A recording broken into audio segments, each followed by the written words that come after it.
Dragon സ്റ്റോണിൽ ഇരുണ്ടതും തണുത്തതുമായ ഒരു സായാഹ്നം. അവിടുത്തെ കരിങ്കൽ ചുവരുകൾക്കുള്ളിൽ എങ്ങോ ഒരു വലിയ കൊടുങ്കാറ്റ് വീശാൻ തുടങ്ങുന്നതിനു മുൻപുള്ള ഭയാനകമായ നിശബ്ദത തളം കെട്ടിനിന്നിരുന്നു. ആ മങ്ങിയ വെളിച്ചത്തിലിരുന്ന് അയാൾ വളരെ ശ്രദ്ധയോടെ ഒരു കത്തെഴുതുകയായിരുന്നു. വലിയൊരു രഹസ്യം, ലോകത്തിന്റെ തലവര മാറ്റിയെഴുതാൻ പോകുന്ന ഒരു സത്യം ആ കടലാസിലേക്ക് പകർത്തുകയാണ് വാരിസ്. ടാർഗേറിയൻ രാജവംശത്തിൽ അവശേഷിക്കുന്ന ഒരേയൊരു വ്യക്തി അവളല്ലെന്നും റേഗറിനും ലയനയ്ക്കും ജനിച്ച ആ മകൻ ഇപ്പോഴും ജീവിച്ചിരിപ്പുണ്ടെന്നും എഡ്വാർഡ് സ്റ്റാർക്കിന്റെ സംരക്ഷണയിൽ വളർന്ന അവൻ തന്നെയാണ് അയറൺ ത്രോണിന്റെ യഥാർത്ഥ അവകാശിയെന്നും ആ കത്തിൽ കുറിച്ചിരുന്നു. പെട്ടെന്ന് വാതിലിൽ ഒരു മുട്ടുകേട്ടു. അയാൾ വേഗത്തിൽ ആ കത്ത് മറ്റാരുടെയും കണ്ണിൽപ്പെടാത്ത രീതിയിൽ ഒളിപ്പിച്ചുവെച്ചു. അകത്തേക്ക് വരൂ എന്ന് വേരിസ് പറഞ്ഞു. വളരെ പേടിയോടെയും സംശയത്തോടെയും മാർത്ത എന്നു പേരുള്ള ആ കൊച്ചു പെൺകുട്ടി വാതിൽ തുറന്ന് അകത്തേക്ക് വന്നു. എന്തായി എന്ന് വേരിസ് ചോദിച്ചു. അവൾ വളരെ നിരാശയോടെ തന്റെ തലയാട്ടി. ഒന്നും നടന്നില്ലേ എന്ന് വേരിസ് വീണ്ടും ചോദിച്ചു. അവർ ഒന്നും കഴിക്കാൻ കൂട്ടാക്കുന്നില്ല എന്ന് മാർത്ത മറുപടി പറഞ്ഞു. വാരിസിന്റെ മുഖത്ത് ചിന്താകുലമായ ഒരു ഭാവം മിന്നിമറഞ്ഞു. തന്റെ വിരലുകൾ കൊണ്ട് മേശപ്പുറത്ത് താളം പിടിച്ചുകൊണ്ട് അയാൾ ആലോചനയിലാണ്ടു. നമുക്ക് അത്താഴത്തിന്റെ സമയത്ത് വീണ്ടും ശ്രമിക്കാം എന്ന് അയാൾ പതുക്കെ പറഞ്ഞു. അയാൾ വീണ്ടും തന്റെ എഴുത്തിലേക്ക് ശ്രദ്ധ തിരിച്ചു. അവളുടെ കാവൽക്കാർ എന്നെ ശ്രദ്ധിക്കുന്നുണ്ടെന്ന് എനിക്ക് തോന്നുന്നു എന്ന് മാർത്ത ഭയത്തോടെ പറഞ്ഞു. ആര് എന്ന് വേരീസ് ചോദിച്ചു. അവളുടെ പട്ടാളക്കാർ എന്ന് മാർത്ത പറഞ്ഞു. തീർച്ചയായും അവർ ശ്രദ്ധിക്കും, അതാണല്ലോ അവരുടെ ജോലി എന്ന് വേരീസ് വളരെ ശാന്തനായി മറുപടി നൽകി. അയാൾ വളരെ സ്നേഹത്തോടെ തന്റെ കൈകൾ അവൾക്ക് നേരെ നീട്ടി. മാർത്ത പതുക്കെ അയാളുടെ അടുത്തേക്ക് വന്ന് ആ കൈകളിൽ പിടിച്ചു. ഞാൻ നിന്നോട് എന്താണ് പറഞ്ഞിട്ടുള്ളത് മാർത്ത എന്ന് അയാൾ ചോദിച്ചു. നമ്മൾ എടുക്കുന്ന റിസ്ക് എത്രത്തോളം വലുതാണോ അത്രത്തോളം വലുതായിരിക്കും നമുക്ക് കിട്ടാൻ പോകുന്ന പ്രതിഫലവും എന്ന് അവൾ പറഞ്ഞു. അയാൾ അത് ശരിവെച്ചുകൊണ്ട് തലയാട്ടി. ഇനി നീ പൊയ്ക്കോളൂ, അടുക്കളയിൽ അവർ നിന്നെ അന്വേഷിക്കുന്നുണ്ടാകും എന്ന് വേരിസ് പറഞ്ഞു. മാർത്ത അവിടെ നിന്നും പുറത്തേക്ക് നടന്നു. ഡ്രാഗൺ സ്റ്റോണിന്റെ തീരത്ത് തിരമാലകൾ വലിയ ശബ്ദത്തോടെ ആഞ്ഞടിക്കുന്നുണ്ടായിരുന്നു. ആ തണുത്ത കാറ്റിൽ അവിടെയുള്ള ഒരു വലിയ പാറക്കെട്ടിന് മുകളിൽ നിൽക്കുകയായിരുന്നു ടീരിയൻ. താഴെ കടൽത്തീരത്തേക്ക് ഒരു ചെറിയ വള്ളം അടുത്തുവരുന്നത് അയാൾ നോക്കി നിൽക്കുകയായിരുന്നു. ആ വള്ളത്തിൽ നിന്നും ജോൺ പുറത്തിറങ്ങി നേരെ വേരീസിന്റെ അടുത്തേക്ക് നടന്നു. നോർദേൺ സൈന്യം എവിടെയെത്തിയെന്ന് വാരിസ് ചോദിച്ചു. അവർ ട്രൈഡന്റ് കടന്നിട്ടേയുള്ളൂ. 2 ദിവസത്തിനുള്ളിൽ അവർ കിങ്സ് ലാൻഡിങ്ങിന്റെ മതിലുകൾക്ക് മുന്നിലെത്തും എന്ന് ജോൺ പറഞ്ഞു. എന്നിട്ടവൻ വളരെ ഉത്കണ്ഠയോടെ അവൾക്കെങ്ങനെയുണ്ട് എന്ന് ചോദിച്ചു. അവർ ഇരുവരും ചേർന്ന് തീരത്തുകൂടി നടക്കാൻ തുടങ്ങി.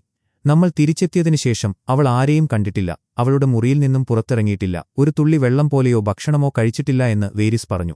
അവൾ ഈ സമയത്ത് ഒറ്റയ്ക്ക് നിൽക്കാൻ പാടില്ല എന്ന് ജോൺ പറഞ്ഞു.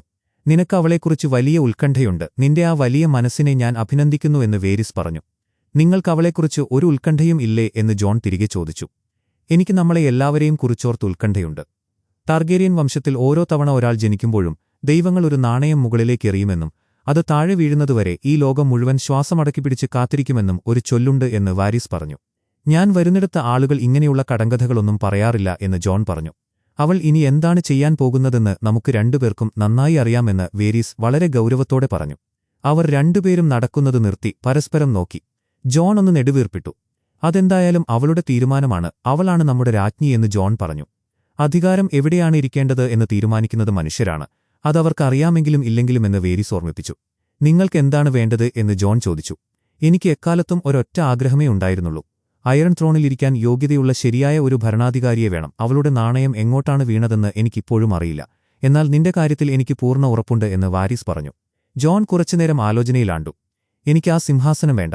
ഞാനൊരിക്കലും അത് ആഗ്രഹിച്ചിട്ടില്ല എന്ന് ജോൺ പറഞ്ഞു. വാരിസ് വലിയൊരു നെടുവീർപ്പിട്ടു.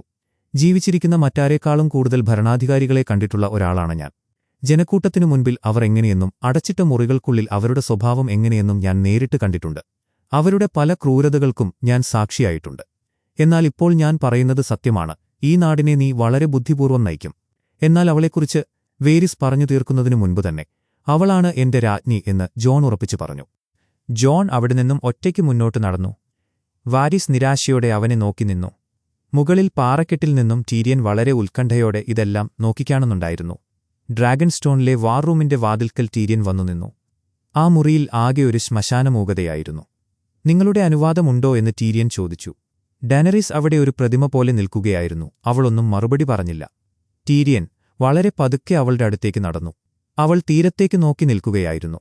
നിങ്ങൾ തീർച്ചയായും അറിഞ്ഞിരിക്കേണ്ട ഒരു കാര്യമുണ്ട് എന്ന് ടീരിയൻ പറഞ്ഞു. ഒരാൾ എന്നെ ചതിച്ചിരിക്കുന്നുവെന്ന് ഡാനറിസ് വളരെ തണുത്ത സ്വരത്തിൽ പറഞ്ഞു. ടീരിയൻ ഒന്ന് നടുങ്ങി. അതേ എന്ന് ടീരിയൻ പറഞ്ഞു. അത് ജോൺ സ്നോ ആണെന്ന് ഡാനറിസ് പറഞ്ഞു. അല്ല, അത് വേരിസ് ആണെന്ന് ടീരിയൻ തിരുത്തി. ജോണിനെക്കുറിച്ചുള്ള സത്യം അയാൾക്കറിയാമെന്ന് അവൾ പറഞ്ഞു. അതേ എന്ന് ടീരിയൻ മറുപടി നൽകി. കാരണം നീയാണത് അയാളോട് പറഞ്ഞത്. നിനക്കത് സാൻസായിൽ നിന്നും മനസ്സിലായി. അവൾ അത് ജോണിൽ നിന്നും അറിഞ്ഞു. ആ സത്യം ആരോടും പറയരുത് എന്ന് ഞാൻ അവനോട് അപേക്ഷിച്ചിരുന്നതാണ്. ഞാൻ നേരത്തെ പറഞ്ഞതുപോലെ അവൻ എന്നെ ചതിച്ചു എന്ന് ഡാനരിസ് കോപത്തോടെ പറഞ്ഞു. സാൻസ, അതെന്നോട് പറഞ്ഞതിൽ എനിക്ക് സന്തോഷമുണ്ട്. ഞാൻ നിങ്ങളുടെ ഹാൻഡാണ്. നിങ്ങൾക്ക് നേരെ വരുന്ന ഏതൊരു ഭീഷണിയും ഞാൻ അറിഞ്ഞിരിക്കണമെന്ന് ടീരിയൻ പറഞ്ഞു. അപ്പോൾ വാരിസ് നോ എന്ന് അവൾ ചോദിച്ചു. നിങ്ങളുടെ മാസ്റ്റർ ഓഫ് വിസ്പറേഴ്സും ആ കാര്യങ്ങൾ അറിഞ്ഞിരിക്കണമെന്ന് അവൻ പറഞ്ഞു. നീ ആദ്യം പോയി അയാളോടാണ് സംസാരിച്ചത്. എന്റെ അടുത്തേക്ക് വരികയോ എന്റെ അനുവാദം ചോദിക്കുകയോ ചെയ്യാതെ എന്ന് അവൾ ദേഷ്യത്തോടെ പറഞ്ഞു. അതൊരു വലിയ തെറ്റായിപ്പോയി എന്ന് ടീരിയൻ സമ്മതിച്ചു. എന്തിനായിരിക്കും സാൻസ ഇത് നിന്നോട് പറഞ്ഞതെന്ന് നീ ചിന്തിച്ചിട്ടുണ്ടോ? അതിലൂടെ അവൾ എന്താണ് നേടാൻ ആഗ്രഹിച്ചതെന്ന് നിനക്കറിയാമോ എന്ന് ഡാനരിസ് ചോദിച്ചു. അവൾക്കെന്നെ വിശ്വാസമാണ് എന്ന് ടീരിയൻ പറഞ്ഞു. അതെ, അവൾക്ക് നിന്നെ വിശ്വാസമാണ്. തന്റെ സ്വന്തം രാജ്ഞിയെ തകർക്കാൻ കഴിയുന്ന ഒരു വലിയ രഹസ്യം നീ എല്ലാവരിലും എത്തിക്കുമെന്ന് അവൾ വിശ്വസിച്ചു. നീ അവളെ നിരാശയാക്കിയില്ല എന്ന് ഡാനറിസ് പറഞ്ഞു. എന്റെ രാജ്ഞി, ഞാൻ നിങ്ങളെ പരാജയപ്പെടുത്തിയെങ്കിൽ എന്നോട് ക്ഷമിക്കുക. ഞങ്ങളുടെ ഉദ്ദേശ്യം വളരെ ശുദ്ധമായിരുന്നു. നിങ്ങൾ എന്താണോ ആഗ്രഹിക്കുന്നത് അതുതന്നെയാണ് ഞങ്ങൾക്കും വേണ്ടത്. നമുക്കെല്ലാവർക്കും ജീവിക്കാൻ കഴിയുന്ന ഒരു നല്ല ലോകം. മറ്റാരെയും പോലെ വാരിസും അതുതന്നെയാണ് ആഗ്രഹിക്കുന്നത് എന്ന് ടീരിയൻ പറഞ്ഞു. ഡെനേരീസ് ഒന്നും മിണ്ടിയില്ല. എന്നാൽ ഇപ്പോൾ അതിലൊന്നും ഒരു കാര്യവുമില്ല എന്ന് ടീരിയൻ പറഞ്ഞു. അതെ, ഇപ്പോൾ അതിലൊന്നും ഒരു കാര്യവുമില്ല എന്ന് അവളും ശരിവച്ചു. ടീരിയൻ അവളെ വളരെ സൂക്ഷ്മമായി നിരീക്ഷിച്ചു. അവളുടെ കണ്ണുകൾക്ക് താഴെ വലിയ കറുത്ത പാടുകൾ വീണിരുന്നു. മുഖം വിളറിവെളുത്ത് തീർത്തും രോഗിയായ ഒരുവളെപ്പോലെ അവൾ കാണപ്പെട്ടു. അവൾ വീണ്ടും ജനാലയിലൂടെ പുറത്തേക്ക് നോക്കി നിന്നു. രാത്രിയുടെ ഇരുളിൽ വേരീസ് തന്റെ മുറിയിൽ മെഴുകുതിരി വെളിച്ചത്തിൽ എന്തോ എഴുതുകയായിരുന്നു. ദൂരെ വാതിൽ തുറക്കുന്ന ശബ്ദം അയാൾ കേട്ടു. അയാൾ തലയുയർത്തി നോക്കി. താൻ എഴുതിക്കൊണ്ടിരുന്ന ആ കടലാസ് ചുരുട്ടി ആ മെഴുകുതിരി നാളത്തിൽ കാണിച്ചു കത്തിച്ചു. ആ കടലാസ് കരിഞ്ഞുതീർന്നു. കാൽപ്പാടുകളുടെ ശബ്ദം അടുത്തേക്ക് വരികയാണ്. അയാൾ തന്റെ കൈകളിലെ മോതിരങ്ങൾ ഓരോന്നായി ഊരി ഒരു ചെറിയ പാത്രത്തിൽ വെച്ചു. തന്റെ വിധി എന്താണെന്ന് പൂർണ്ണമായും ഉറപ്പിച്ചുകൊണ്ട് അയാൾ വളരെ ശാന്തനായി അവിടെയിരുന്നു. വാതിൽ തുറന്ന് ഗ്രേവർമും കുറെ അൺസലീഡ് പട്ടാളക്കാരും അകത്തേക്ക് വന്നു. അയാൾ വാരിസിനെ വളരെ രൂക്ഷമായി ഒന്ന് നോക്കി. ഡ്രാഗൺസ്റ്റോണിന്റെ അടിയിലുള്ള ഇരുളടഞ്ഞ ഗുഹകളിലൂടെ പന്തങ്ങളുടെ വെളിച്ചത്തിൽ ഗ്രേവർമും കൂട്ടരും വാരിസിനെ പുറത്തേക്ക് കൊണ്ടുവന്നു. പാറക്കെട്ടുകൾ നിറഞ്ഞ ആ കടൽത്തീരത്തേക്ക് അവർ ഇറങ്ങി. അവിടെ വളരെ സങ്കടത്തോടെ നിൽക്കുന്ന ടീരിയനെ അവർ കടന്നുപോയി. കടൽത്തിരമാലകൾക്ക് മുന്നിലായി ജോണിനൊപ്പം ഡാനറിസ് നിൽപ്പുണ്ടായിരുന്നു. വാരിസ് വളരെ ശാന്തനായി അവർക്കു മുന്നിൽ പോയി നിന്നു. ടീരിയൻ പതുക്കെ അയാളുടെ അടുത്തേക്ക് വന്നു. അവർ രണ്ടുപേരും പരസ്പരം നോക്കി. അത് ഞാനായിരുന്നു എന്ന് ടീരിയൻ പറഞ്ഞു. വാരിസ് അത് മനസ്സിലാക്കിക്കൊണ്ട് തലയാട്ടി. എനിക്ക് ഈ ശിക്ഷ ലഭിക്കാൻ യോഗ്യതയുണ്ടെന്ന് ഞാൻ കരുതുന്നു. സത്യത്തിൽ ഞാൻ അങ്ങനെ വിശ്വസിക്കുന്നു. എന്റെ കണക്കുകൂട്ടലുകൾ തെറ്റായിരിക്കട്ടെ എന്ന് ഞാൻ പ്രാർത്ഥിക്കുന്നു. വിട, എന്റെ പഴയ സുഹൃത്തെ എന്ന് വേരിസ് പറഞ്ഞു. അവർ രണ്ടുപേരും ആ അവസാന നിമിഷങ്ങൾ പങ്കുവെച്ചു. ടീരിയൻ വളരെ സ്നേഹത്തോടെ വാരിസിന്റെ ചങ്ങലയിട്ട കൈകളിൽ ഒന്നു തൊട്ടു. എന്നിട്ട് പിന്നിലേക്ക് മാറി നിന്നു. തന്റെ സങ്കടം പുറത്തു കാണിക്കാതിരിക്കാൻ വേരീസ് പാടുപെടുന്നുണ്ടായിരുന്നു. ഡെനറിസ് മുന്നിലേക്ക് വന്നു. ലോർഡ് വാരിസ്, ഹൗസ് ടാർഗേരിയനിലെ ഡെനറിസായ ഞാൻ, first of my name, breaker of chains, mother of ഡ്രാഗൺസായ ഞാൻ നിങ്ങളെ മരണത്തിന് വിധിക്കുന്നു എന്ന് ഡെനറിസ് പറഞ്ഞു.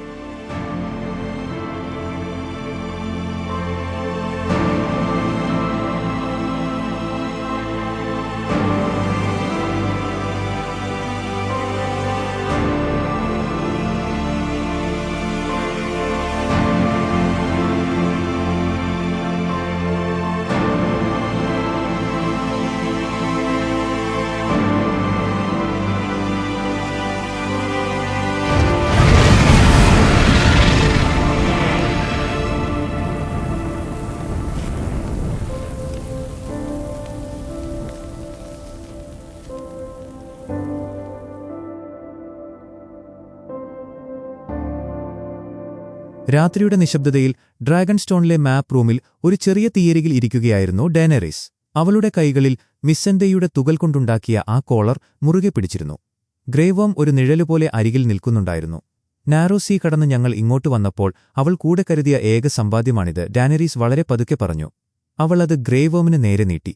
അവൻ തന്റെ കടുത്ത ദുഃഖം ഉള്ളിലൊതുക്കി ആ കോളർ കത്തുന്ന തീയിലേക്കെറിഞ്ഞു. അത് നിമിഷനേരം കൊണ്ട് കരിഞ്ഞുരുകി. കാലൊച്ച കേട്ട് ഗ്രേവർം തിരിഞ്ഞു നോക്കിയപ്പോൾ ജോൺ അകത്തേക്ക് വരികയായിരുന്നു. ഡാനറിസ് ഉടൻ തന്നെ തന്റെ ഭാവങ്ങൾ മാറ്റി. കുഴപ്പമില്ല ടോർഗോനൂഡോ, എനിക്കിവനോട് സംസാരിക്കണം, അവൾ വാലീരിയൻ ഭാഷയിൽ പറഞ്ഞു. അവൻ തലയാട്ടി പുറത്തേക്ക് പോയി.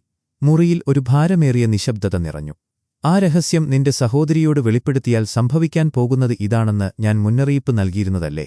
ഡാനറിസ് ചോദിച്ചു. സിംഹാസനം എനിക്ക് വേണ്ടെന്ന് ഞാൻ അയാളോടും പറഞ്ഞതാണ്, ജോൺ മറുപടി നൽകി. അവൾ നിന്റെ വിശ്വാസം തകർത്തു. വാരിസിന്റെ മരണത്തിന് ഉത്തരവാദി ഞാൻ മാത്രമല്ല, അവൾ കൂടിയാണ്. ഇതവളുടെ വിജയമാണ്. നിന്നെക്കുറിച്ചുള്ള സത്യം പുറം ലോകമറിഞ്ഞാൽ എന്തുണ്ടാകുമെന്ന് അവൾക്കറിയാം. ഈ നാട്ടുകാർക്ക് എന്നേക്കാൾ സ്നേഹം നിന്നോടാണ്.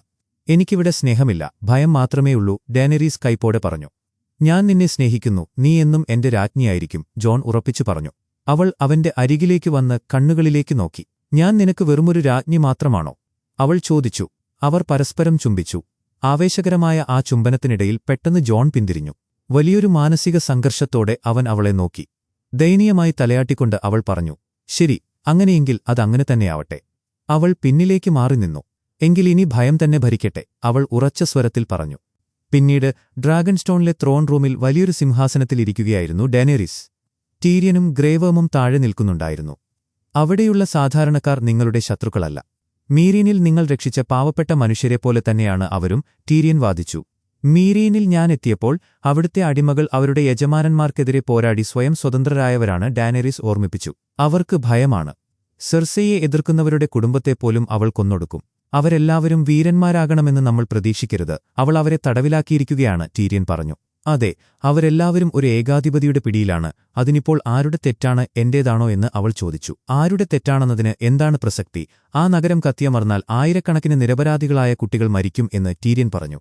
തന്റെ ശത്രുക്കളുടെ ദൗർബല്യം എങ്ങനെ മുതലെടുക്കണമെന്ന് നിന്റെ സഹോദരിക്ക് നന്നായി അറിയാം. നമ്മുടെ കരുണ ഒരു ദൗർബല്യമാണെന്നാണ് അവൾ കരുതുന്നത് എന്ന് ഡാനേരീസ് പറഞ്ഞു. ഞാൻ നിങ്ങളോട് അപേക്ഷിക്കുകയാണ്, എന്റെ രാജ്ഞി എന്ന് ടീരിയൻ കെഞ്ചി. എന്നാൽ അവൾക്ക് തെറ്റി. നമ്മുടെ കരുണയാണ് നമ്മുടെ ഏറ്റവും വലിയ ശക്തി, ഭാവി തലമുറകളോടുള്ള നമ്മുടെ കരുണ. അവർ ഇനി ഒരിക്കലും ഒരു ഏകാധിപതിയുടെ കീഴിൽ അടിമകളായി ജീവിക്കാൻ പാടില്ല എന്ന് അവൾ പറഞ്ഞു. അവളുടെ ആ തീരുമാനം കേട്ട് ടീരിയൻ വളരെ നിരാശനായി നിന്നു. ഡേനറിസ് ഗ്രേവർമിനോട് പറഞ്ഞു, അൺസൾലേഡ് സൈന്യത്തെ തയ്യാറാക്കുക. ഇന്ന് രാത്രി നിങ്ങൾ നോർദേൺ സൈന്യത്തിനൊപ്പം ചേരാൻ കിങ്സ് ലാൻഡിംഗിലേക്ക് പോകും. വല്ലാത്തൊരു ഗതികെട്ട അവസ്ഥയിൽ ടീരിയൻ ആ പടവുകൾ കയറി അവളുടെ അടുത്തേക്ക് പോയി. തങ്ങൾ തോൽക്കാൻ പോവുകയാണെന്ന് മനസ്സിലായാൽ സെർസയുടെ കൂടെയുള്ളവർ അവളെ ഉപേക്ഷിക്കും. അവർക്ക് അതിനുള്ള ഒരു അവസരം കൊടുക്കുക.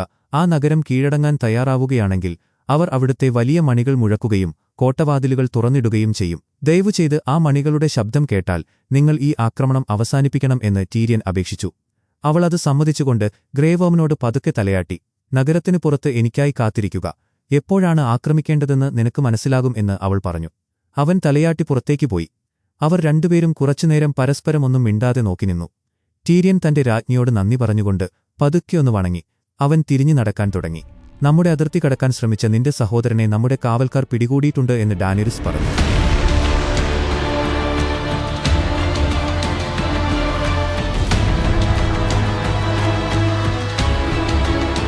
ഇനി നീ എന്നെ പരാജയപ്പെടുത്തുന്ന ഒരു നിമിഷമുണ്ടായാൽ അതായിരിക്കും നിന്റെ അവസാനത്തെ നിമിഷം എന്ന് അവൾ മുന്നറിയിപ്പ് നൽകി.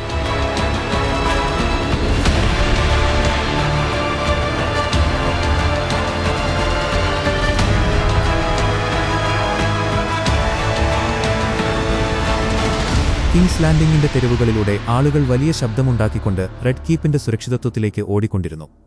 അവർ തങ്ങളുടെ പ്രിയപ്പെട്ടവരെ ചേർത്തുപിടിക്കുകയും കിട്ടിയ സാധനങ്ങളെല്ലാം തലയിലേറ്റുകയും ചെയ്തുകൊണ്ട് ആ കോട്ടവാതിലിലൂടെ അകത്തേക്ക് കടക്കാൻ ശ്രമിച്ചു. കാവൽക്കാർ അവരെ നിയന്ത്രിക്കാൻ പാടുപെടുന്നുണ്ടായിരുന്നു. കിങ്സ് ലാൻഡിംഗിന്റെ പുറത്തുള്ള കടലിലൂടെ ജോണും ടീരിയനും ഒരു വള്ളത്തിൽ തീരത്തേക്ക് വന്നുകൊണ്ടിരുന്നു. ടീരിയൻ വലിയ ചിന്തയിലായിരുന്നു. ജോൺ വളരെ നിരാശനായും കാണപ്പെട്ടു.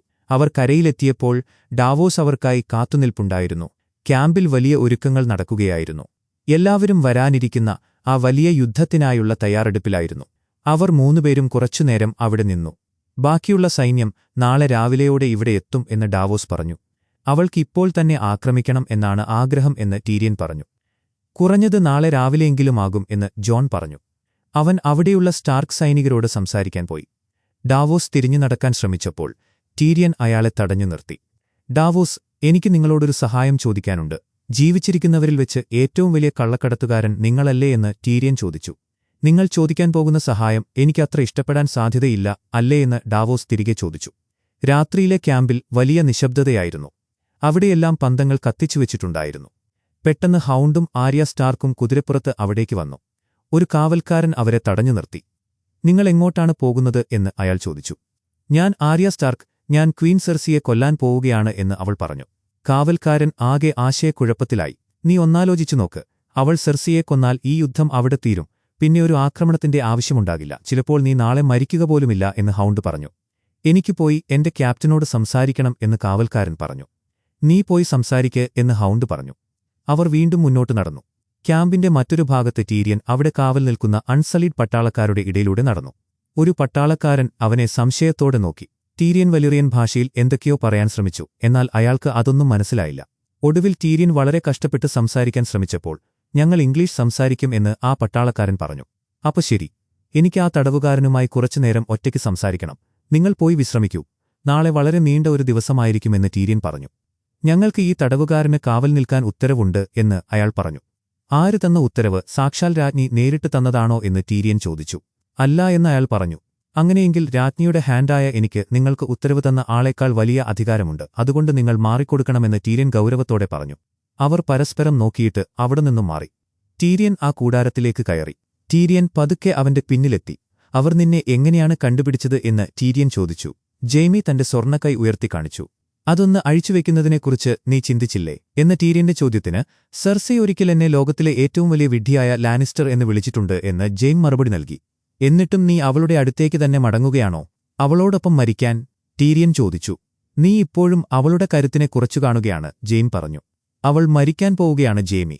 ഈ യുദ്ധത്തിൽ നിന്ന് പിന്മാറാൻ നീ അവളെ പ്രേരിപ്പിച്ചില്ലെങ്കിൽ എല്ലാം അവസാനിക്കും, ടീരിയൻ ഓർമ്മിപ്പിച്ചു. ഇവിടെ ചങ്ങലയ്ക്കപ്പെട്ടിരുന്നുകൊണ്ട് എനിക്കിത് ചെയ്യാൻ കഴിയില്ലല്ലോ. ടീരിയൻ തന്റെ കൈവശമുള്ള താക്കോൽ ഉയർത്തിക്കാണിച്ചപ്പോൾ ജെയ്മി അമ്പരന്നുപോയി. എപ്പോഴെങ്കിലും സെർസിയെ എന്തെങ്കിലും ബോധ്യപ്പെടുത്താൻ എനിക്ക് കഴിഞ്ഞിട്ടുണ്ടോ? ജെയ്മി സംശയത്തോടെ ചോദിച്ചു. നീ ശ്രമിക്കണം. നിനക്കുവേണ്ടിയല്ലെങ്കിൽ പോലും ആ നഗരത്തിലെ ലക്ഷക്കണക്കിന് നിരപരാധികൾക്കുവേണ്ടി നീ ഇത് ചെയ്യണം, ടീരിയൻ അപേക്ഷിച്ചു. സത്യത്തിൽ ആ ജനങ്ങളെക്കുറിച്ചോർത്ത് എനിക്ക് യാതൊരു ഉത്കണ്ഠയുമില്ല, ജെയ്മി പതുക്കെ പറഞ്ഞു. പക്ഷേ നിനക്കൊരു കുഞ്ഞിനോട് സ്നേഹമുണ്ട്. അവൾക്കിപ്പോൾ ജീവിക്കാനൊരു കാരണമുണ്ട്, ടീരിയൻ പറഞ്ഞു. ആ കാരണത്താൽ തന്നെ അവൾ ഒരിക്കലും കീഴടങ്ങില്ല. തന്റെ മക്കൾക്കു വേണ്ടിയാണ് അവൾ ഏതൊരു ക്രൂരതയ്ക്കും മുതിർന്നത്. അവൾ തോൽക്കുമെന്ന് ഞാൻ കരുതുന്നില്ല. അവൾ തോൽക്കുക തന്നെ ചെയ്യും. അവളുടെ സൈന്യം ദുർബലമായി കഴിഞ്ഞു, ടീരിയൻ തറപ്പിച്ചു പറഞ്ഞു. 3 ഡ്രാഗണുകളിൽ 2 ചത്തു. ഇപ്പോഴും ലാനിസ്റ്റർ സൈന്യവും ഗോൾഡൻ കമ്പനിയും അവളുടെ കൂടെയുണ്ട്. അവൾ ഒപ്പത്തിനൊപ്പമാണ് പൊരുതുന്നത്. നാളെ ഈ നഗരം വീഴും. പണ്ട് ഇതേ നഗരം സംരക്ഷിച്ചത് ഞാനാണ്. അതുകൊണ്ടുതന്നെ ഇതിന്റെ വീഴ്ചയും എനിക്ക് പ്രവചിക്കാനാകും, ടീരിയൻ മറുപടി നൽകി. എങ്കിൽ നാളെ എന്റെ അവസാനമായിരിക്കും, ജെയ്മി ശാന്തനായി പറഞ്ഞു. ടീരിയൻ അവന്റെ അടുത്തേക്ക് വന്ന് പതുക്കെ പറഞ്ഞു. അവിടെ നിന്നും രക്ഷപ്പെടുക, നിങ്ങൾ രണ്ടുപേരും ഒരുമിച്ച്. നമ്മൾ ആദ്യമായി കണ്ടുമുട്ടിയ ആ സ്ഥലം ഓർമ്മയുണ്ടോ? റെഡ് കീപ്പിന്റെ അടിയിൽ ആ ഡ്രാഗണുകളുടെ തലയോട്ടി സൂക്ഷിക്കുന്ന ഇടം. അവളെയും കൂട്ടി അവിടേക്ക് പോവുക. ആ പടവുകളിലൂടെ താഴേക്കിറങ്ങിയാൽ നിങ്ങൾ കോട്ടയുടെ താഴെയുള്ള കടൽത്തീരത്തെത്തും. അവിടെ നിങ്ങൾക്കായി ഒരു വള്ളം കാത്തുനിൽപ്പുണ്ടാകും. കാലാവസ്ഥ അനുകൂലമാണെങ്കിൽ നിങ്ങൾക്ക് പെൻഡോസിലെത്താം. അവിടെ പുതിയൊരു ജീവിതം തുടങ്ങാം. ആ അയൺ ഫ്ലീറ്റിന്റെ മുന്നിലൂടെ പുതിയ ജീവിതത്തിലേക്ക് പോവുക എന്ന് പറയുന്നത് സെർസി ഈ യുദ്ധം ജയിക്കുമെന്ന് പറയുന്നതിനേക്കാൾ വലിയ തമാശയാണെന്ന് ജെയിം പറഞ്ഞു. അവിടെ അധികകാലം ആ അയൺ ഫ്ലീറ്റ് ഉണ്ടാകില്ല. നീ ഇത് ചെയ്യണം, അല്ലെങ്കിൽ നീ ഇനി ഒരിക്കലും സെർസിയെ കാണില്ല എന്ന് ടീരിയൻ പറഞ്ഞു. ജെയ്മി ആലോചനയിലാണ്ടു. എന്നോട് സത്യം ചെയ്യൂ എന്ന് ടീരിയൻ പറഞ്ഞു. ഞാൻ വാക്ക് തരുന്നു എന്ന് ജെയിം പറഞ്ഞു. ടീരിയൻ ആ ചങ്ങലകൾ അഴിച്ചുമാറ്റി. ഇത് വിജയിക്കുകയാണെങ്കിൽ ആ നഗരത്തിലെ എല്ലാ മണികളും മുഴക്കാനും കോട്ടവാതിലുകൾ തുറക്കാനും നീ അവരോട് പറയണം. ആ നഗരം കീഴടങ്ങി എന്നുള്ളതിന്റെ അടയാളമായിരിക്കും അത് എന്ന് ടീരിയൻ പറഞ്ഞു. ഞാൻ ശ്രമിക്കാമെന്ന് ജെയ്മി പറഞ്ഞു. എനിക്കെപ്പോഴെങ്കിലും ഈ ഉപകാരം തിരികെ ചെയ്യാൻ കഴിയുമെന്ന് ഞാൻ കരുതിയിരുന്നില്ല. ഓർക്കുക, ആ മണികൾ മുഴക്കുക, വാതിലുകൾ തുറക്കുക എന്ന് ടീരിയൻ വീണ്ടും ഓർമ്മിപ്പിച്ചു. നിന്റെ രാജ്ഞി ഇതിന്റെ പേരിൽ നിന്നെ കൊല്ലും എന്ന് ജെയിം പറഞ്ഞു. ഡെനറിസിന് വലിയൊരു രക്തച്ചൊരിച്ചിലില്ലാതെ ആ സിംഹാസനത്തിലെത്താൻ കഴിഞ്ഞാൽ അതിന് കാരണക്കാരനായ ഒരാളോട് അവൾ ചിലപ്പോൾ കരുണ കാണിച്ചേക്കാമെന്ന് ടീരിയൻ പറഞ്ഞു. ജെയ്മി അവനെ വളരെ ഭയത്തോടെ നോക്കി. 10,000-കണക്കിന് നിരപരാധികളുടെ ജീവന് പകരമായി ഒരു നിരപരാധിയല്ലാത്ത കുള്ളന്റെ ജീവൻ കൊടുക്കുന്നത് വലിയൊരു നഷ്ടമൊന്നുമല്ല. നീ ഇല്ലായിരുന്നെങ്കിൽ ഞാൻ എന്റെ കുട്ടിക്കാലം പോലും ഇല്ലാതെ എന്നെ മരിച്ചുപോയേനെ എന്ന് ടീരിയൻ പറഞ്ഞു.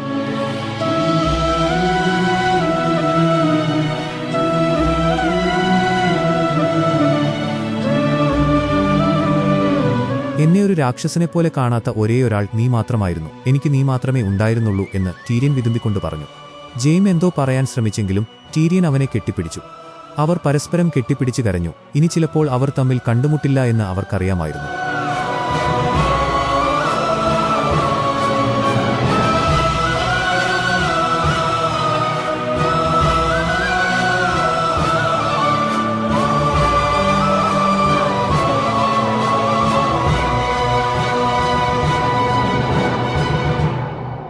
കിങ്സ് ലാൻഡിംഗിൽ വളരെ ശാന്തമായ ഒരു പ്രഭാതം. തുറമുഖത്ത് ആ അയൺ ഫ്ലീറ്റിലെ കപ്പലുകൾ വലിയ യുദ്ധത്തിനായി കാത്തുകിടപ്പുണ്ടായിരുന്നു. അതിലെ ആ വലിയ ആയുധങ്ങളെല്ലാം ആക്രമിക്കാൻ തയ്യാറായി നിന്നു. യൂറോൺ തന്റെ കപ്പലിന്റെ മുൻഭാഗത്തേക്ക് നടന്നു. അവന്റെ സൈനികർ ആ വലിയ ആയുധം നിറയ്ക്കുകയായിരുന്നു. ശത്രുക്കൾ വരുന്നുണ്ടോയെന്ന് അവൻ ദൂരേക്ക് നോക്കിക്കൊണ്ടിരുന്നു. കോട്ടമതിലിനു മുകളിൽ ലാനിസ്റ്റർ വില്ലാളികൾ തങ്ങളുടെ സ്ഥാനങ്ങൾ ഉറപ്പിച്ചു. താഴെ നഗരവാസികൾ സുരക്ഷിതത്വം തേടി റെഡ് കീപ്പിലേക്ക് ഓടിക്കൊണ്ടിരുന്നു. പെട്ടെന്നെല്ലാവരും വീടുകൾക്കുള്ളിലേക്ക് കയറാനും വാതിലുകളും ജനലുകളും അടയ്ക്കാനും പട്ടാളക്കാർ ഉത്തരവിട്ടു. ആളുകൾ വലിയ ഭയത്തോടെ വീടുകൾക്കുള്ളിലേക്ക് കയറി. ഇതിനിടയിലൂടെ ഹൗണ്ടും ആര്യയും വളരെ ശാന്തരായി റെഡ് കീപ്പിലേക്ക് നടന്നു. തന്റെ മുഖം ആരും കാണാതിരിക്കാൻ ഹൗണ്ട് ഒരു വലിയ തുണികൊണ്ട് മുഖം മറച്ചിരുന്നു. മറ്റൊരു തെരുവിലൂടെ ജെയ്മി തന്റെ സ്വർണ്ണക്കൈയിലെ കയ്യുറ ഊരിമാറ്റി ചുറ്റും നോക്കിക്കൊണ്ടു നടന്നു. പെട്ടെന്ന് ഗോൾഡൻ കമ്പനി സൈനികർ മാർച്ച് ചെയ്തു വന്നു. കോട്ടവാതിലുകൾ വലിയ ശബ്ദത്തോടെ അടച്ചു. കിങ്സ് ലാൻഡിംഗിന്റെ മതിലുകൾക്ക് പുറത്ത് ഗോൾഡൻ കമ്പനി സൈനികർ അണിനിരന്നു. അവർക്കു മുന്നിൽ ഹാരി സ്ട്രിക്ലാൻഡ് തന്റെ കുതിരപ്പുറത്തു നിന്നു. ദൂരെ സ്റ്റാർക്ക് സൈന്യവും ടാർഗേറിയൻ സൈന്യവും നിലയുറപ്പിച്ചിരുന്നു. അവർക്ക് പിന്നിലായി ദോത്രാക്കി സൈന്യവും അൺസലീഡ് സൈന്യവും ഉണ്ടായിരുന്നു. ഒരു ചെറിയ കുന്നിൻമുകളിൽ ജോണും ഡാവോസും ഗ്രേവോമും നിന്നു. അവരുടെ അടുത്തേക്ക് ടീരിയൻ വന്നു. ആ വലിയ മണികളുടെ ശബ്ദം കേട്ടാൽ അവർ കീഴടങ്ങി എന്ന് മനസ്സിലാക്കണം. അപ്പോൾ നിങ്ങളുടെ സൈന്യത്തെ പിൻവലിക്കണം എന്ന് ടീരിയൻ പറഞ്ഞു. ജോൺ വളരെ ഉത്കണ്ഠയോടെ ടീരിയനെ നോക്കി. റെഡ് കീപ്പിലെ വലിയ ഗോപുരത്തിനുള്ളിൽ നിന്നും സെർസൈ ആ വലിയ നഗരം നോക്കിക്കാണുകയായിരുന്നു. അവൾക്ക് പിന്നിലായി കൈബണും മൗണ്ടനും കാവൽ നിന്നു. താഴെ ആളുകൾ ഇപ്പോഴും റെഡ് കീപ്പിലേക്ക് കടക്കാൻ തിരക്കുകൂട്ടുകയായിരുന്നു. ആ വലിയ ജനക്കൂട്ടത്തിനിടയിലൂടെ ഹൗണ്ട് മുന്നോട്ടു പോകാൻ ശ്രമിച്ചു. അവൻ നോറ എന്നു പേരുള്ള ഒരു സ്ത്രീയെ തള്ളിമാറ്റി മുന്നോട്ടുപോയി. ആര്യ അവനു പിന്നാലെ പോയി. പെട്ടെന്ന് കാവൽക്കാർ ആ വലിയ കോട്ടവാതിലടച്ചു. നോറയും മകൾ വിക്കിയും പുറത്തായി. അവർ ആ വലിയ വാതിലിൽ തല്ലിക്കരഞ്ഞു. അവിടെ വലിയൊരു പരിഭ്രാന്തിയായി. ആളുകൾ പരസ്പരം തള്ളിക്കയറാൻ ശ്രമിച്ചു. ഇതിനിടയിൽപ്പെട്ട ജെയ്മി തന്റെ സ്വർണ്ണക്കൈ ഉയർത്തിക്കാണിച്ചു. കാവൽക്കാരുടെ ശ്രദ്ധ ആകർഷിക്കാൻ ശ്രമിച്ചെങ്കിലും ആ ബഹളത്തിൽ ആരും അത് കണ്ടില്ല. അവസാനം അയാൾ അവിടെ നിന്നും മറ്റൊരു വഴി തേടി ഓടി. ഈ വലിയ ബഹളങ്ങളെല്ലാം മുകളിൽ നിന്നും സെർസി കേൾക്കുന്നുണ്ടായിരുന്നു. ബ്ലാക്ക് വാട്ടർ ബേയിൽ യുറോൺ തന്റെ കപ്പലിലൂടെ നടക്കുകയായിരുന്നു. പെട്ടെന്ന് സൂര്യന് നേരെ അവനെന്തോ ഒരു തിളക്കം അനുഭവപ്പെട്ടു. അവൻ കണ്ണ് ചിമ്മി നോക്കിയപ്പോൾ സൂര്യന്റെ ആ വലിയ വെളിച്ചത്തിൽ നിന്നും ഡ്രാഗൺ താഴേക്ക് കുതിച്ചുവരികയായിരുന്നു. ഇരുമ്പ് കപ്പലുകളിലെ സൈനികർ പരിഭ്രാന്തരായി ആ വലിയ ആയുധം ഡ്രോഗോണിന് നേരെ തിരിച്ചു. അവർ വലിയൊരു അമ്പ് എയ്തു. എന്നാൽ വളരെ എളുപ്പത്തിൽ അത് വെട്ടിമാറ്റി ഡ്രോഗോൺ താഴേക്ക് വന്നു.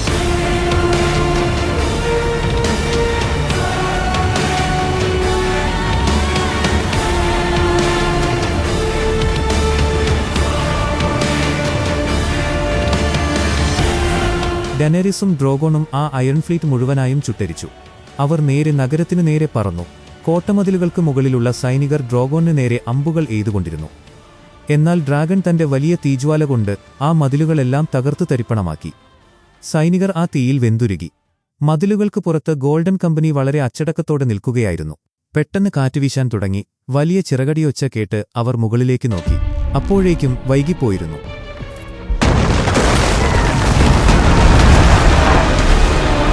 അവരുടെ പിന്നിലെ വലിയ മതിൽ ഒരു വലിയ സ്ഫോടനത്തോടെ തകർന്നു വീണു. ആ തീയിൽ ഗോൾഡൻ കമ്പനിയിലെ ഭൂരിഭാഗം സൈനികരും വെന്തുമരിച്ചു. ഹാരി സ്ട്രിക്ലാൻഡ് തന്റെ കുതിരപ്പുറത്തുനിന്നും താഴെ വീണു.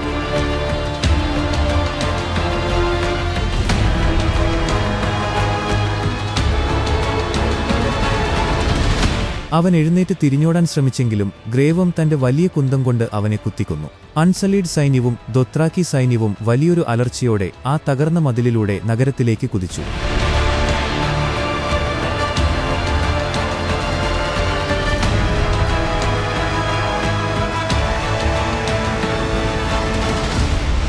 മുകളിൽ ഡ്രോഗോൺ നഗരത്തിന്റെ മതിലുകൾ ഓരോന്നായി തകർത്തുകൊണ്ടിരുന്നു. താഴെ സൈനികരുടെ മൃതദേഹങ്ങൾ കുന്നുകൂടി. മുകളിൽ ഗോപുരത്തിൽ നിന്നും ഇതെല്ലാം കണ്ട് സെർസൈ വിറങ്ങലിച്ചു നിന്നു. ഗ്രേവമും ജോണും ഡാവോസും തങ്ങളുടെ സൈന്യത്തോടൊപ്പം ആ നഗരത്തിന്റെ ഉള്ളിലേക്ക് കടന്നു. എങ്ങും പുക മാത്രം. പെട്ടെന്ന് അവർ ഒരു വലിയ സംഘം ലാനിസ്റ്റർ സൈനികർക്ക് മുന്നിലെത്തി. രണ്ടു സൈന്യവും പരസ്പരം മുഖാമുഖം നിന്നു. നഗരവാസികൾ ഭയന്ന് വിറച്ചുനിന്നു. ആകാശത്തുനിന്നും ഡ്രാഗൺ താഴേക്ക് വന്ന് ഒരു വലിയ കെട്ടിടത്തിന് മുകളിലിരുന്ന് വലിയൊരു ഗർജനം മുഴക്കി. ആ ഗർജനം കേട്ട് ഭയന്ന ലാനിസ്റ്റർ സൈനികർ തങ്ങളുടെ ആയുധങ്ങൾ താഴെയിട്ടു. അവർ കീഴടങ്ങി. പെട്ടെന്ന് ആ നഗരത്തിലെ ജനങ്ങൾ എല്ലാവരും ചേർന്ന് ആ വലിയ മണികൾ മുഴക്കാൻ ആവശ്യപ്പെട്ടു. നഗരം മുഴുവൻ ആ ഒരൊറ്റ ശബ്ദം മാറ്റൊലിക്കൊണ്ടു. മണികൾ മുഴങ്ങാൻ തുടങ്ങി. ജോണിന്റെ മുഖത്ത് വലിയൊരു ആശ്വാസം പടർന്നു. താഴെ മണികൾ മുഴങ്ങുന്നത് കേട്ട് സെർസൈ കണ്ണുകളടച്ചു. താൻ പരാജയപ്പെട്ടു എന്ന് അവൾക്ക് മനസ്സിലായി. ടീരിയൻ വളരെ ആശ്വാസത്തോടെ മുകളിലേക്ക് നോക്കി. എന്നാൽ ഡ്രോഗോണിന്റെ മുകളിലിരുന്ന ഡീനറിസിന്റെ മുഖത്ത് വലിയൊരു മാറ്റം സംഭവിച്ചു. അവളുടെ ഉള്ളിൽ കോപം ആളിക്കത്തുകയായിരുന്നു. അവൾ ആ വലിയ റെഡ് കീപ്പിലേക്ക് നോക്കി. തനിക്ക് നഷ്ടപ്പെട്ടതെല്ലാം അവളുടെ മനസ്സിലേക്ക് ഓടിയെത്തി.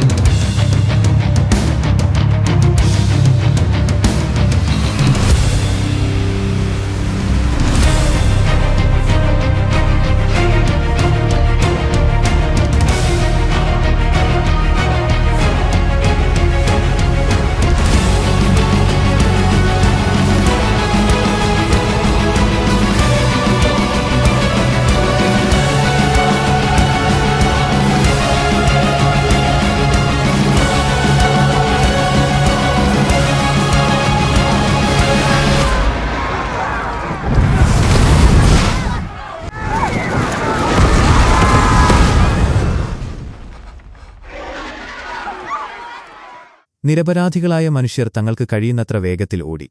എന്നാൽ ഡ്രാഗൺ അവർക്ക് പിന്നിലായി ഉയർന്നുപൊങ്ങി തന്റെ വായിൽ നിന്നും മരണത്തിന്റെ ആ വലിയ തീമഴ പെയ്യിച്ചു. ആ വലിയ നാശനഷ്ടങ്ങളുടെ ശബ്ദം കേട്ട് ലാനിസ്റ്റർ സൈനികർ തിരിഞ്ഞുനോക്കി. ഗ്രേ വേം ആക്രമിക്കാനായി തന്റെ കുന്തം താഴ്ത്തിപ്പിടിച്ചു. കീഴടങ്ങാമെന്നുള്ള ഉറപ്പ് ലംഘിക്കപ്പെട്ടുവെന്നു മനസ്സിലാക്കിയ ലാനിസ്റ്റർ സൈനികരുടെ തലവൻ പെട്ടെന്ന് ജോണിന് നേരെ തിരിഞ്ഞു. അയാൾ എന്തെങ്കിലും പറയുന്നതിനു മുൻപ് തന്നെ ഗ്രേ വേം തന്റെ കുന്തം അയാളുടെ നെഞ്ചിലേക്ക് വലിച്ചെറിഞ്ഞു. അയാൾ അവിടെ മരിച്ചു വീണു. ഇതെല്ലാം കണ്ട് ജോൺ ഒരു നിമിഷം എന്തു ചെയ്യണമെന്നറിയാതെ നിന്നുപോയി. സ്റ്റാർക്ക് സൈനികർ വലിയൊരു അലർച്ചയോടെ ലാനിസ്റ്റർ സൈനികർക്ക് നേരെ ആക്രമണം അഴിച്ചുവിട്ടു. തന്റെ സൈനികർ അവരെ കൂട്ടക്കൊല ചെയ്യുന്നത് കണ്ട് ജോൺ ഒരു തീരുമാനമെടുക്കാൻ കഴിയാതെ തറഞ്ഞുനിന്നു. സമയം ഇഴഞ്ഞു നീങ്ങുന്നതുപോലെ അവന് തോന്നി. പെട്ടെന്ന് സമനില വീണ്ടെടുത്ത ജോൺ തന്റെ അടുത്തുള്ള സ്വന്തം സൈനികനെ പിടിച്ച് പിന്നിലേക്ക് വലിച്ചു. വേണ്ട, പിന്നിലേക്ക് മാറ് എന്ന് ജോൺ വിളിച്ചു പറഞ്ഞു. കുറച്ചുപേരെയെങ്കിലും തടയാൻ ജോണിന് കഴിഞ്ഞു. ഗ്രേ വേം അവന് നേരെ തിരിഞ്ഞ് വളരെ രൂക്ഷമായി നോക്കി. എന്നാൽ ജോണിന്റെ ശ്രമങ്ങളെല്ലാം വിഫലമായി. ഗ്രേ വേം വളരെ തണുത്ത ഭാവത്തിൽ അവനെ നോക്കി നിന്നു. ഒരു ലാനിസ്റ്റർ സൈനികൻ ജോണിനെ ആക്രമിക്കാൻ വന്നപ്പോൾ അവനും യുദ്ധം ചെയ്യാൻ നിർബന്ധിതനായി. ശത്രുക്കളുടെ ആക്രമണത്തിൽ ലാനിസ്റ്റർ സൈനികർ പൂർണ്ണമായും തകർന്നു. ഗ്രേ വേം വലിയൊരു മൃഗത്തെപ്പോലെ അലറിക്കൊണ്ട് അവരെ ക്രൂരമായി ആക്രമിച്ചു. അവന്റെ കണ്ണുകളിൽ വലിയൊരു വെറുപ്പ് മാത്രമാണുണ്ടായിരുന്നത്. ഡ്രോഗോണും ഡെനേറിസും അടുത്ത തെരുവിലേക്ക് പറന്ന് സൈനികരെയും കെട്ടിടങ്ങളെയും ഒരുപോലെ തകർത്തു.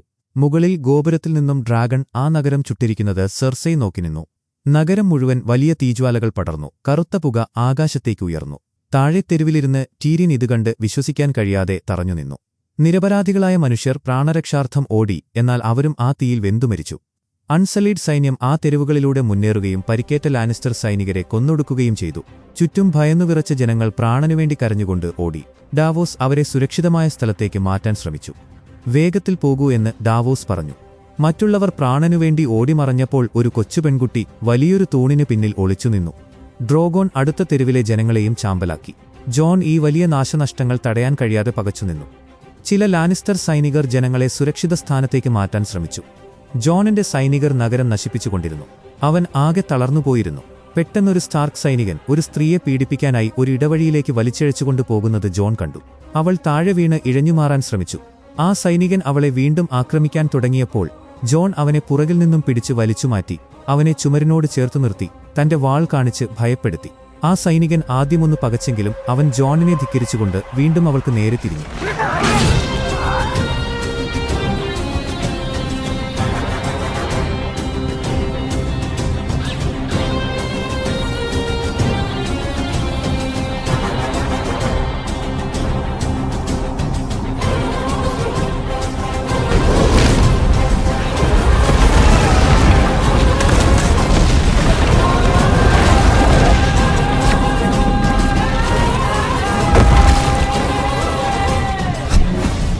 നിനക്ക് കുറേ കാലമായി പ്രതികാരം ചെയ്യണം എന്നാഗ്രഹമുണ്ടല്ലേ?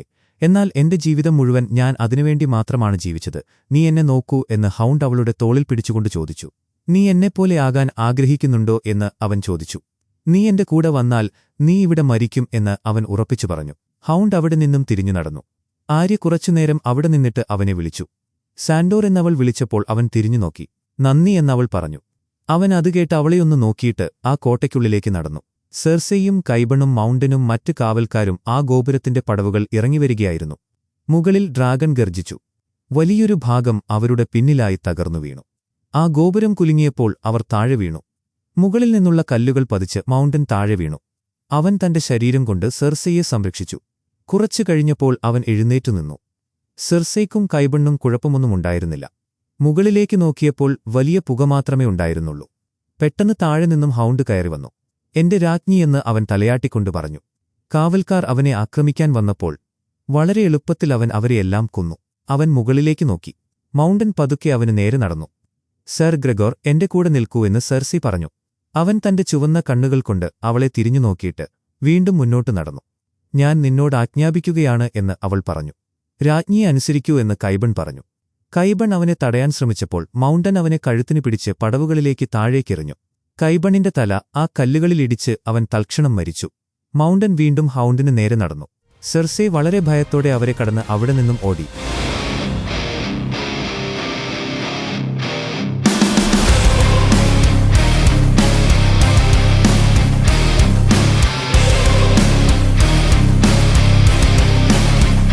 അവർ തമ്മിൽ വലിയൊരു യുദ്ധം ആരംഭിച്ചു. മൗണ്ടൻ ഹൗണ്ടിനെ ആക്രമിച്ചു. ഹൗണ്ട് അവന്റെ ഹെൽമെറ്റ് തട്ടിത്തെറിപ്പിച്ചു. അവന്റെ അഴുകിയ മുഖം പുറത്തുവന്നു.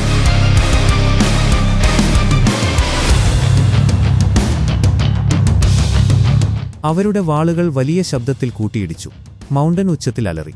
കോട്ട വീണ്ടും തകർന്നുകൊണ്ടിരിക്കെ സെർസി അതിലൂടെ നടന്നു. ക്ഷീണിതനായ ജെയിം ആ കോട്ടമുറ്റത്തേക്ക് കയറി വന്നു. അവനെ കണ്ട് സെർസിയുടെ മുഖത്ത് വലിയൊരു ആശ്വാസം പടർന്നു.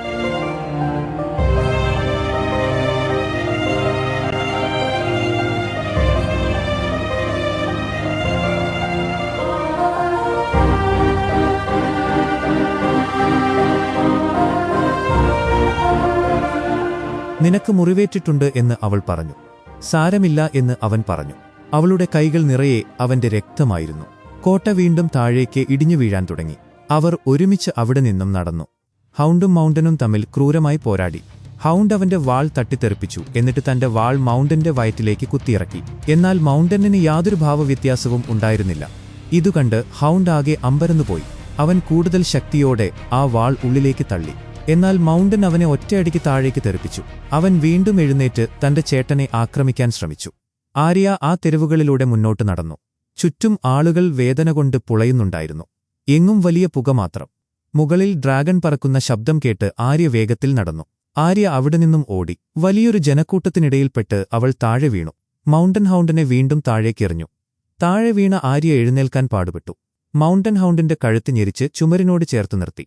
താഴെ ജനങ്ങൾക്കിടയിൽപ്പെട്ട് ആര്യ ശ്വാസം കിട്ടാതെ പിടഞ്ഞു.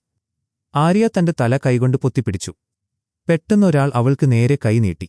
എന്റെ കൈയിൽ പിടിക്കൂ, എഴുന്നേൽക്കൂ എന്ന് നോറ വിളിച്ചു പറഞ്ഞു. നോറ ആര്യയെ എഴുന്നേൽപ്പിച്ചു. വിക്കി അവൾക്കൊപ്പമുണ്ടായിരുന്നു. ആര്യയും നോറായും ആ തിരക്കിൽപ്പെട്ട് വേർപിരിഞ്ഞു. ആര്യ ദൂരെ നിന്നും നോറായെ വിളിച്ചു. എന്നാൽ അവൾ ആ ജനക്കൂട്ടത്തോടൊപ്പം ഓടി. മൗണ്ടൻ ഹൗണ്ടിനെ വീണ്ടും താഴെ വീഴ്ത്തി. അവൻ ഹൗണ്ടിനെ കഴുത്തിന് പിടിച്ചുയർത്തി. ശ്വാസം കിട്ടാതെ ഹൗണ്ട് പിടഞ്ഞു. അവൻ തന്റെ ബെൽറ്റിൽ നിന്നും കത്തിയെടുത്ത് മൗണ്ടനിന്റെ കഴുത്തിന് താഴെ കുത്തി. എന്നാൽ അവന് യാതൊരു മാറ്റവുമുണ്ടായിരുന്നില്ല. ഹൗണ്ട് വീണ്ടും വീണ്ടും കുത്തി. മൗണ്ടൻ തന്റെ കൈവിരലുകൾ കൊണ്ട് ഹൗണ്ടിന്റെ കണ്ണുകൾ അമർത്തി അവനെ മുകളിലേക്ക് ഉയർത്തി. ഹൗണ്ട് വേദന കൊണ്ട് പുളഞ്ഞു. ഒടുവിൽ അവശേഷിച്ച മുഴുവൻ ശക്തിയുമെടുത്ത് ഹൗണ്ട് തന്റെ കത്തി മൗണ്ടന്റെ കണ്ണിലേക്ക് ആഴത്തിൽ കുത്തിയിറക്കി. ആ കത്തി അവന്റെ തലയ്ക്ക് പിന്നിലൂടെ പുറത്തുവന്നു. പെട്ടെന്ന് അലറിക്കൊണ്ട് ഹൗണ്ട് അവനു നേരെ ചാടി.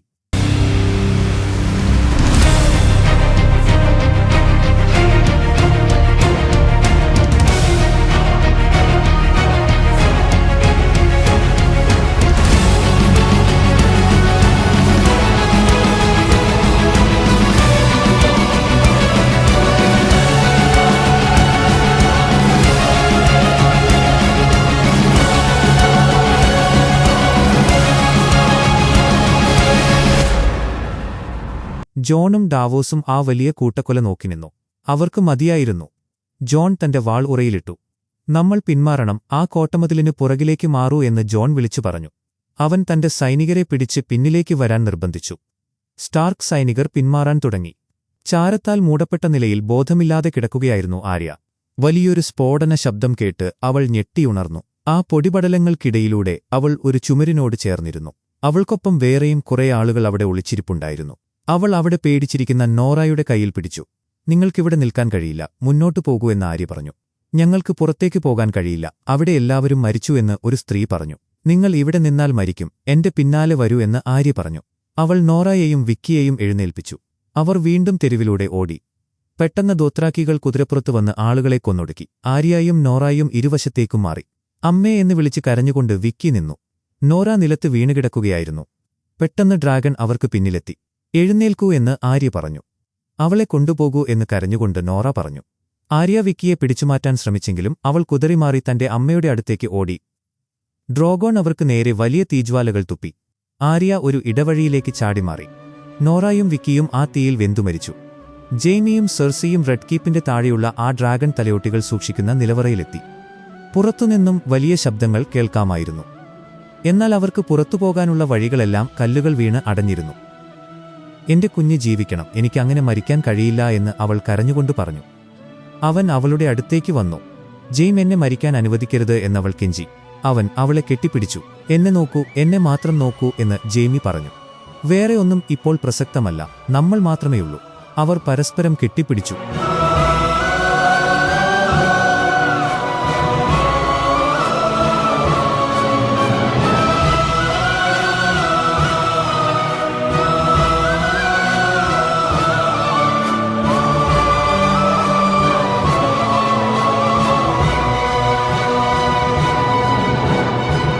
എങ്ങും വലിയ നിശബ്ദത മാത്രം. ആകാശത്തുനിന്നും വലിയ ചാരങ്ങൾ പെയ്തുകൊണ്ടിരുന്നു. കരിഞ്ഞ ഒരു ചുമരിനരികിൽ വിറച്ചുകൊണ്ടിരിക്കുകയായിരുന്നു ആര്യ. അവൾ പതുക്കെ എഴുന്നേറ്റ് ആ തെരുവിലൂടെ മുന്നോട്ട് നടന്നു. എങ്ങും തീജ്വാലകൾ മാത്രം. തെരുവ് മുഴുവൻ കരിഞ്ഞ ശരീരങ്ങൾ നിറഞ്ഞുകിടപ്പുണ്ടായിരുന്നു. നോറയുടെയും വിക്കിയുടെയും കത്തിക്കരിഞ്ഞ ശരീരങ്ങൾ അവൾ കണ്ടു. അവൾ മുന്നോട്ടു നോക്കിയപ്പോൾ തികച്ചും അവിശ്വസനീയമായ രീതിയിൽ അവിടെ ഒരു വെള്ളക്കുതിര നിൽപ്പുണ്ടായിരുന്നു. അവൾ പതുക്കെ അതിന്റെ അടുത്തേക്ക് ചെന്ന് കടിഞ്ഞാണിൽ പിടിച്ചു. അവൾ അതിനെ ശാന്തമാക്കി. ഇരുവശത്തും കത്തിയെരിയുന്ന ആ തെരുവിലൂടെ ആര്യ ആ വെള്ളക്കുതിരപ്പുറത്തു കയറി ഓടിമറഞ്ഞു. എപ്പിസോഡ് അവസാനിക്കുന്നു. ഗെയിം ഓഫ് ത്രോൺസിന്റെ ബാക്കി എപ്പിസോഡുകൾ മിസ്സാവാതിരിക്കാൻ ഇപ്പോൾ തന്നെ ചാനൽ സബ്സ്ക്രൈബ് ചെയ്യുക. Thank you so much.